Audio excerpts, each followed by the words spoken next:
Hi, my name's Emma Friedmann and I campaigned for better pharmaceutical regulation. The law here in the UK does not protect victims of pharmaceutical harm.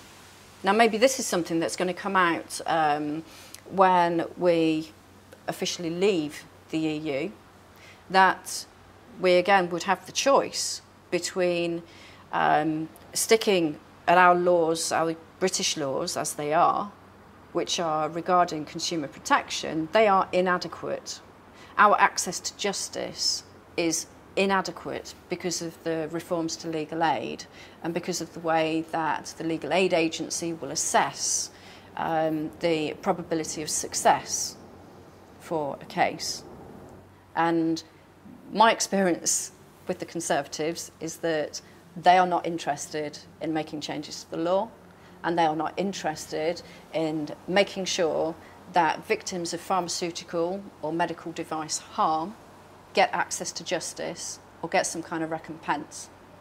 And that is falling on our NHS, on our local authorities, and on our welfare state.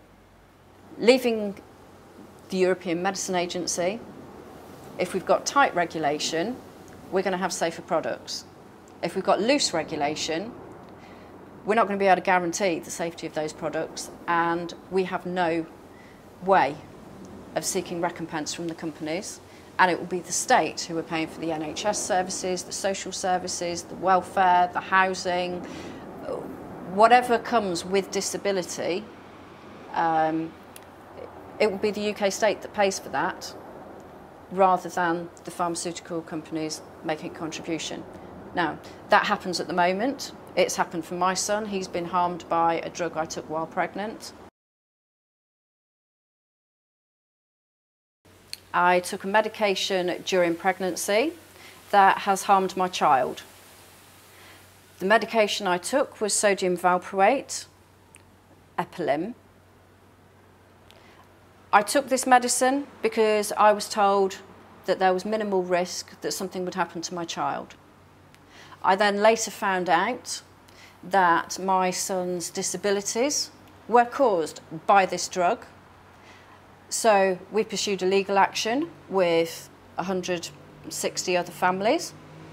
The legal aid was withdrawn, and so my child has not been able to access justice. I then set out on a journey to learn a bit more about medicine regulation and how we actually make people aware that this particular drug during pregnancy is not safe. We have managed to get a referral from the MHRA to the European Medicine Agency to issue warnings. So within the European Medicine Agency, they now say sodium valproate is not to be prescribed to a female of childbearing potential unless everything else is ineffective or not tolerated. We have got labels on the outside of the boxes. We have got updates in the patient information leaflet. We have all of the websites updated. We have been working with NHS Improvement and NHS Digital to ensure that all of the GP computer systems now have a pop-up whenever a GP wants to prescribe this drug. So we very much feel as if we have achieved this success. Outside of the EU, we need to have this conversation about how are we actually going to do this kind of thing.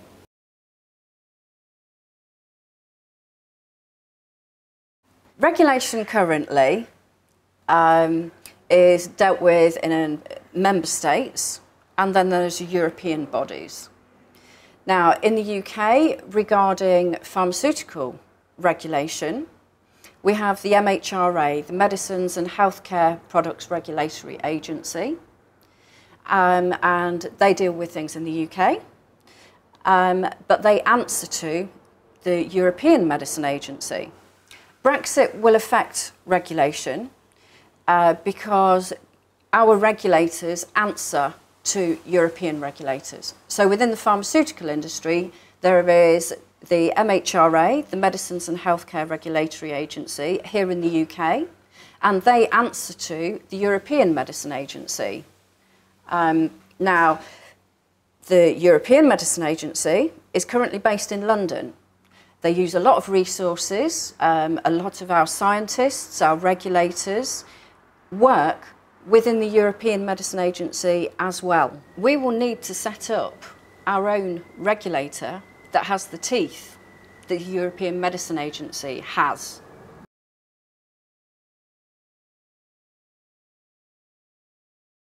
If regulation is less strict here in the UK, then businesses would be able to benefit by bringing their product here to the UK and in effect trialling it on UK citizens, taking that data so that when they approach the European Medicine Agency or the American agency or elsewhere, they have this bump of information that they can say, okay, well, we've trialled this on 10,000 UK citizens, and that is part of our evidence to show the effectiveness of the product. One thing that we have to ask ourselves as citizens when we think about voting is, do we want to be trialled on? You know, do we want to take part in clinical trials ourselves with no choice? You know, are we prepared to accept a product that might be substandard, it might be new and innovative, and there might be positive sort of like things happening under a microscope, but do we want that for our children?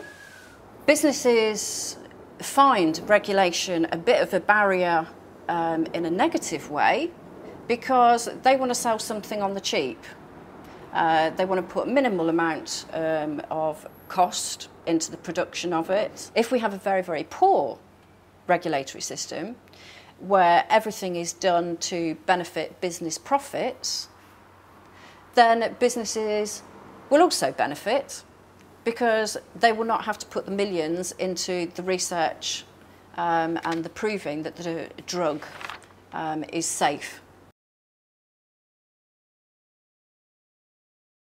Regulation could be improved by Brexit because the European Medicine Agency is definitely not a perfect organisation.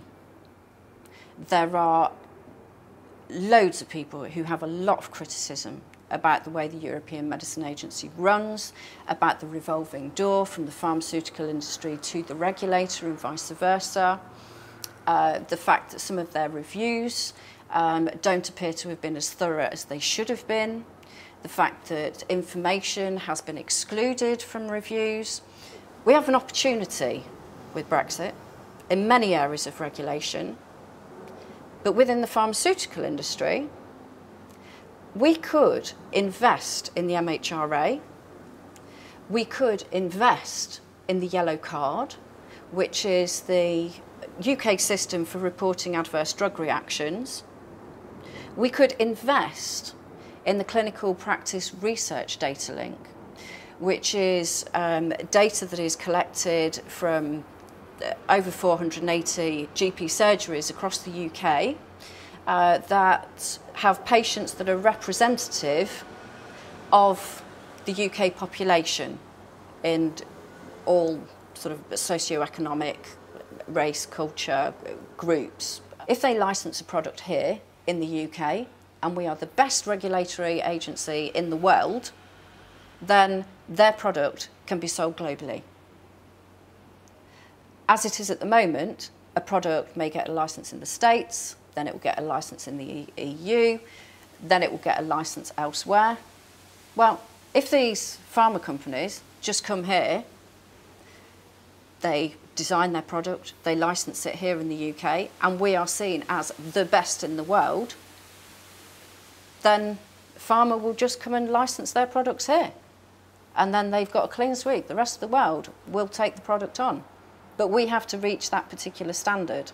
Regulation is important because it sets a standard that the product will always have to meet, or the service, so that the consumer knows that every time they use that product, it will be of a certain standard.